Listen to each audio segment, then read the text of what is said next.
जय माता दी। कैसे हैं आप सभी? आशा करती हूँ आप सभी स्वस्थ होंगे, अच्छे होंगे। माता काली और बाबा की कृपा आप सभी पर सदैव बरसती रहे। देखिए, जब भी हम पूजा पाठ करते हैं, माता काली से प्रार्थना करते हैं और पूजा पाठ करते हुए भी हमारे जीवन में सुख समृद्धि की बजाय घर में अशांति आती है, माता काली की कृपा हमारे जीवन में हमें नहीं मिल पाती, तो हम परेशान हो जाते हैं। क्यों? क्योंकि अगर आप माता काली के साधक हैं, माता काली की पूजा करते हैं, तो कभी कभी क्या होता है, आप जो मंत्र जाप कर रहे हैं, आप जो पूजा पाठ कर रहे हैं, वो रास्ते में ही समाप्त हो जाता है। माता काली तक आपकी बात पहुंच ही नहीं पाती। देखिए, बहुत सारी ऐसी परिस्थिति बन जाती है, यदि किसी ने घर में, आपके घर में कोई गंदी शक्ति या किसी ने कोई तंत्र करवा दिया हो, तो आपके घर की जो पूजा पाठ है वो सफल नहीं हो पाती और आप इधर उधर भटकते हैं और आप सोचते भी हैं इस बात को कि हम बहुत अच्छे से पूजा पाठ कर रहे हैं, सही विधि विधान से पूजा पाठ कर रहे हैं, लेकिन फिर भी घर में शांति क्यों नहीं? ऐसा क्यों हुआ है? देखिए, किस कारण माता काली हमारी सुन ही नहीं रही है, हर वक्त घर में कलेश रहता है। तो देखिए, कुछ ऐसी बातें हैं जो हर एक साधक को, माता काली के भक्त को पता होनी चाहिए, जिनके बारे में आज की हम वीडियो में जानेंगे। तो देखिए, बात करते हैं उस विषय पे कि ये ज़्यादातर ऐसा क्यों होता है कि व्यक्ति घर में पूजा पाठ भी कर रहे हैं, लेकिन बहुत अधिक पूजा पाठ भी कर रहे हैं, लेकिन उनके घर में जितनी पूजा पाठ ज़्यादा हो रही है, उतनी ही उनके घर में कलेश बढ़ रहा है, उनको ज़्यादा दिक्कतों का सामना करना पड़ रहा है और पता ही नहीं चल पा रहा कि आखिर ऐसा हो क्यों रहा है। क्योंकि माता काली की पूजा करके तो घर में सुख समृद्धि आनी चाहिए, घर में तरक्की होनी चाहिए, लेकिन पूजा पाठ उल्टा ही पड़ रहा है। तो सबसे पहले क्या कारण होता है, किस वजह से ये चीज़ें आपके साथ होती है कि जिसकी वजह से आपकी पूजा पाठ फलित नहीं हो पा रही है? तो सबसे पहले तो यही होता है कारण कि अगर किसी ने आपके घर पे तंत्र क्रिया करी हो, कोई ऐसा क्रिया करी हो जिस परिस्थिति में आपकी पूजा पाठ का फल आपको प्राप्ति नहीं होता। आप जितना भी मंत्र जाप करते हैं, जितने भी आप पूजा पाठ करते हैं या जो भी आप भोग प्रसाद माता काली को देते हैं, तो वो स्वयं ही गंदी शक्ति उसको ग्रहण करती है। लेकिन आप ये नहीं कह सकते कि अगर इधर से कोई प्रेत उधर से लग गया या ऐसा कोई प्रेत आ गया किसी के साथ चलकर, उसका इतना सामर्थ्य नहीं होता। जब किसी के ऊपर तंत्र भेजा जाता है, तंत्र चलाया जाता है, किसी के द्वारा चौकी भेजी जाती है, तो क्योंकि तंत्र, देखिए, तंत्र करने का भी एक प्रोसेस होता है। अगर कोई व्यक्ति किसी से ईर्ष्यावश तंत्र करता है, तो भोग प्रसाद देकर के किसी गंदी या नकारात्मक ऊर्जा को उस घर में प्रवेश कराता है, जिसके पश्चात वो उस घर में जाकर के जो भी उद्देश्य से उसे भेजा गया है, फिर एक निश्चित समय के अंदर वो पूर्ति करता है और नुकसान वहाँ पे होता रहता है। क्योंकि देखिए, तंत्र के द्वारा कोई भी चीज़ भेजी जाती है, वो हमेशा से ज़्यादा शक्तिशाली और परिपक्व होती है। तो बहुत प्रबल तरीके से उसे भोग प्रसाद देकर के आपके घर में भेजा जाता है। और किसी व्यक्ति के घर में अगर कोई ऐसा तंत्र क्रिया करी गई होती है, तो आपको समझना चाहिए कि आपकी पूजा पाठ उल्टी पड़ रही होती है, कुछ ना कुछ समस्या आपके साथ बनी रहती है। उसके लिए आपको क्या करना चाहिए, ऐसे किसी चौकी पे आपको जाना चाहिए जहाँ से आपको सही से निवारण, इन दिक्कतों का, इन परेशानियों का आपको समाधान मिल सके। देखिए, बहुत सारे बच्चे इस चौकी पर भी आते हैं और पूछते हैं कि इस तरह की दिक्कतें क्यों हो रही है। तो अधिकतर केस में यही देखा जाता है कि उनके घर के ऊपर तंत्र क्रिया हो रही होती है और इसी वजह से पूजा पाठ फलित नहीं होती। जितने भी कार्य होते हैं, जो भी कार्य आप सोचते हैं, वो बिल्कुल उल्टे पड़ते हैं। तो आपको मार्गदर्शन की इस समय पर आवश्यकता पड़ती है। तो आप सही चौकी का निर्णय कीजिए कि आपको किस चौकी पर जाकर के अपनी ये समस्या को दिखवाना है।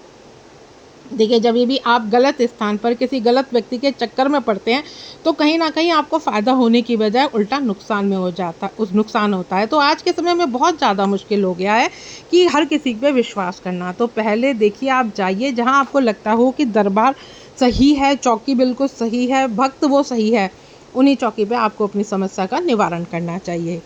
दूसरा कारण क्या होता है कि अपने ही घर में आप लोग क्या करते हैं, बहुत सारे लोगों के घरों में मैंने भी देखा है कि देवताओं के थान घर में बना लिए जाते हैं, उनके नाम की ईंटें रख ली जाती हैं, ऐसे ही घर के आंगन में उनके थान बना दिए जाते हैं।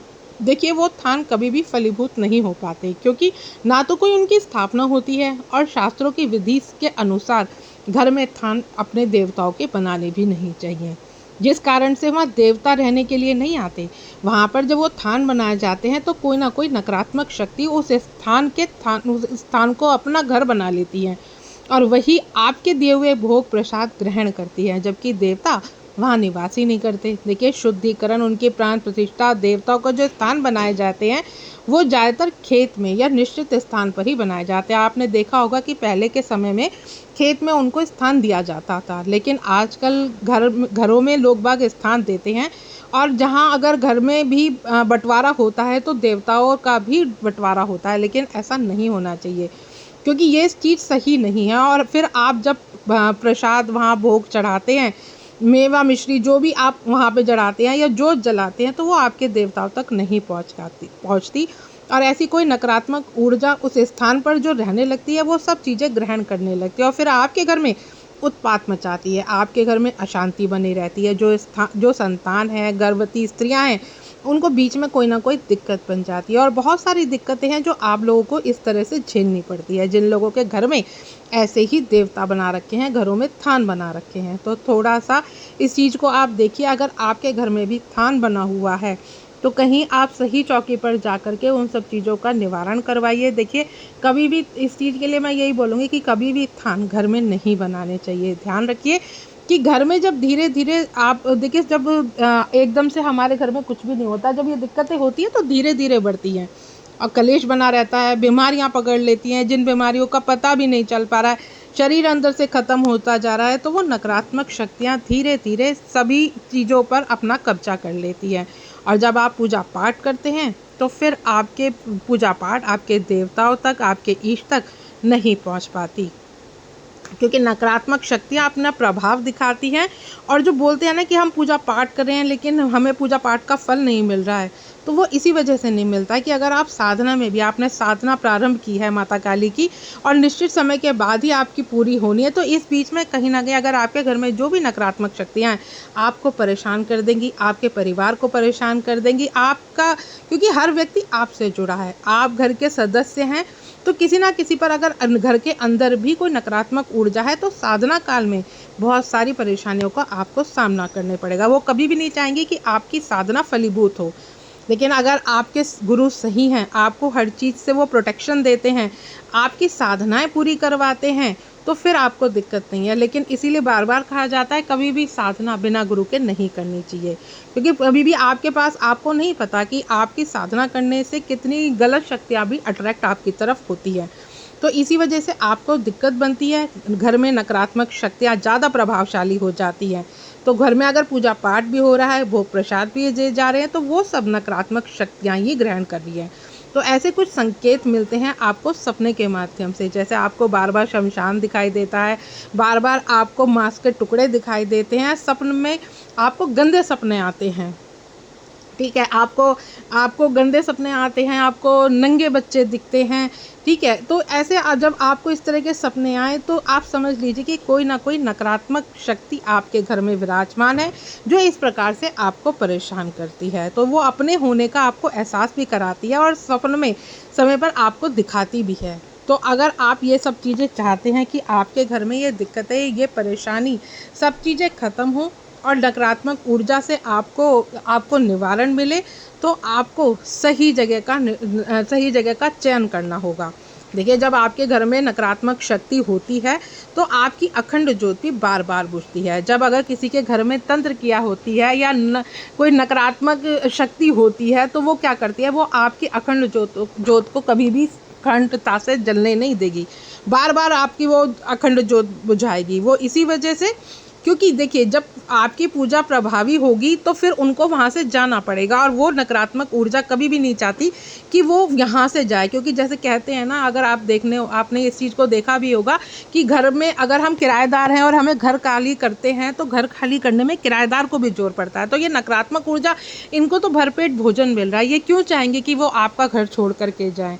तो इसीलिए आपके साथ ये दिक्कतें और परेशानी बनाएंगे। और जब भी आप पूजा पाठ करते हैं तो आपकी पूजा पाठ कभी भी पूरी नहीं होगी। कोई अनुष्ठान या कोई व्रत आप करते हैं वो भी आपको व्रत पूरा नहीं हो पाएगा।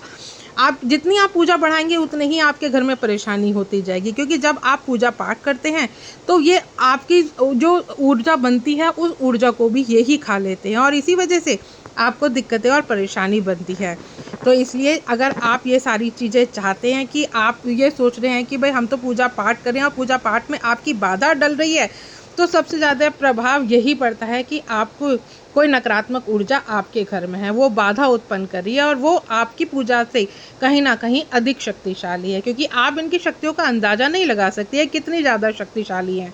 एक संकेत और मिलता है कि घर में बार बार आपकी तुलसी अगर सूख रही हो, अगर आपको बार बार आप तुलसी का नया पौधा लगाते हो, उनकी देखभाल भी करते हो, लेकिन फिर जैसे ही तुलसी हरी भरी होती है, क्योंकि तुलसी भी देखिए संपन्नता का प्रतीक होती है, सफलता का प्रतीक होती है, और जिनके घर में तुलसियाँ सूख रही हैं, बार बार आप ध्यान भी रख रहे हो, सब तरह से उनका ध्यान भी कर रहे हो, लेकिन फिर भी सूख रही है, तो कहीं ना कहीं नकारात्मक ऊर्जा आपके घर में है। ऐसे समय में थोड़ा सा आपको जागरूक होना पड़ेगा। इसके बचाव के लिए आपको कदम उठाने पड़ेंगे। जिन व्यक्तियों को इस प्रकार की दिक्कतें हैं, जिनके घर में पूजा पाठ फलित नहीं हो रही है, नकारात्मक शक्ति कहीं ना कहीं बाधाएं उत्पन्न कर रही है, तो देखिए आपको अपने घर में हमेशा सुंदरकांड का पाठ कराना चाहिए, हनुमान चालीसा का पाठ कराना चाहिए। संकल्प लेकर, या तो आप खुद करें, अगर आप, क्योंकि देखिए संकल्प लेकर जब आप कभी भी किसी चीज़ को भी करते हैं, तो संकल्प आपका वो जो नकारात्मक ऊर्जा है वो कभी भी नहीं खा सकती, क्योंकि संकल्प में वही ताकत होती है कि जिसका संकल्प आप लेकर के पूजा पाठ कर रहे हैं, तो उसी संकल्प से वो पूरी भी होती है, वो संकल्प उस इष्ट तक पहुंचता ज़रूर है। इसीलिए कहा भी जाता है, पहले के समय में अगर आप देखें तो पहले के समय में ज़्यादातर संकल्प से लोग बाग पूजा करते थे, और आज के समय में संकल्प बहुत अधिक कम हो गया है। तो अगर संकल्प लेके आप खुद से पूजा पाठ करते हैं 11 दिन 21 दिन की, मैं इस समस्या के निवारण हेतु ये पाठ कर रहा हूँ, तो आपको कहीं ना कहीं फ़ायदा ज़रूर होता है। या अगर आप खुद भी नहीं कर सकते हैं तो किसी पंडित की सहायता भी आप ले सकते हैं, क्योंकि घर में जब आपके घर में जब सुंदरकांड का पाठ होता है, वातावरण सकारात्मक होता है, तो कहीं ना कहीं घर के अंदर जो नकारात्मक ऊर्जा है वो धीरे धीरे हटने लगती है, वो धीरे धीरे स्वयं ही कम होती चली जाती है। इसलिए हनुमान चालीसा का रोज पाठ करें, सुंदरकांड का पाठ करवाएं, घर में शुद्ध जल छिड़के, यानी गंगा जल का छिड़काव आप अपने घर में करें। आप अपने घर में नियमित आप धूनी भी लगा सकते हैं। अगर आपको ये चीज़ें ज़्यादा परेशान कर रही हैं, तो आपको सुबह शाम अपने घर में नियमित रूप से धूनी भी लगानी चाहिए। जितनी आप धूनी करेंगे, जितना आप घर को सुगंधित रखेंगे, उतने से ही ये सारी चीज़ें आपके घर से दूर हो जाएंगी। क्योंकि कभी कभी क्या होता है, जब नकारात्मकता आपके ऊपर हावी हो जाती है, तो घर में ऐसी परेशानी भी आती रहती है, घर में आपका मन ही नहीं लगता, आपका मन उच्चाटन हो जाता है, आपका मन करता है कि घर से बाहर चलें, या आपको अपनी आत्महत्या से, जो आत्महत्या कर लूँ, मर जाऊँ, इस तरह के विचार आपको ज़्यादा प्रभाव दिखाने लगते हैं। तो और आपके साथ साथ में आपको मतलब ये लगता है कि संसार में कुछ नहीं रखा, कितनी पूजा पाठ कर लूँ, सब दिक्कत हो रही है, सब दुखी हो रहा हूँ। तो कहीं ना कहीं नकारात्मक सोच भी आपकी हावी होने लगती है, कि जब आपके घर में ये नकारात्मक ऊर्जा वास करती है, पति पत्नी के रिश्तों में तकरार आने लगती है, उनका मन ही नहीं लगता, परिवार में आपस में तालमेल नहीं खाती, कहीं ना कहीं किसी ना किसी बात पे आपके घर में झगड़ा हो ही जाता है। चाहे बात छोटी सी हो, लेकिन वो बात इतनी ज़्यादा बड़ी बन जाएगी कि आप मरने मारने पर तक नौबत आ जाती है। तो ज़्यादा से ज़्यादा अगर आपके घर में ये दिक्कतें चल रही हैं, आपको ये परेशानी हो रही है, तो या तो आप किसी चौकी पे जाइए, वहाँ से अपना इस चीज़ का निवारण कीजिए। लेकिन अगर आप नहीं चाहते हैं कि दरबार चौकियों में जाना, तो फिर आप पंडित जी से या आप खुद से संकल्प लेकर के पूजा करिए। तो आशा करती हूँ आज की जानकारी आपको समझ में आई होगी। जानकारी अगर अच्छी लगे तो वीडियो को लाइक शेयर करना ना भूलें। मिलती हूँ नेक्स्ट वीडियो में। जय मां काली।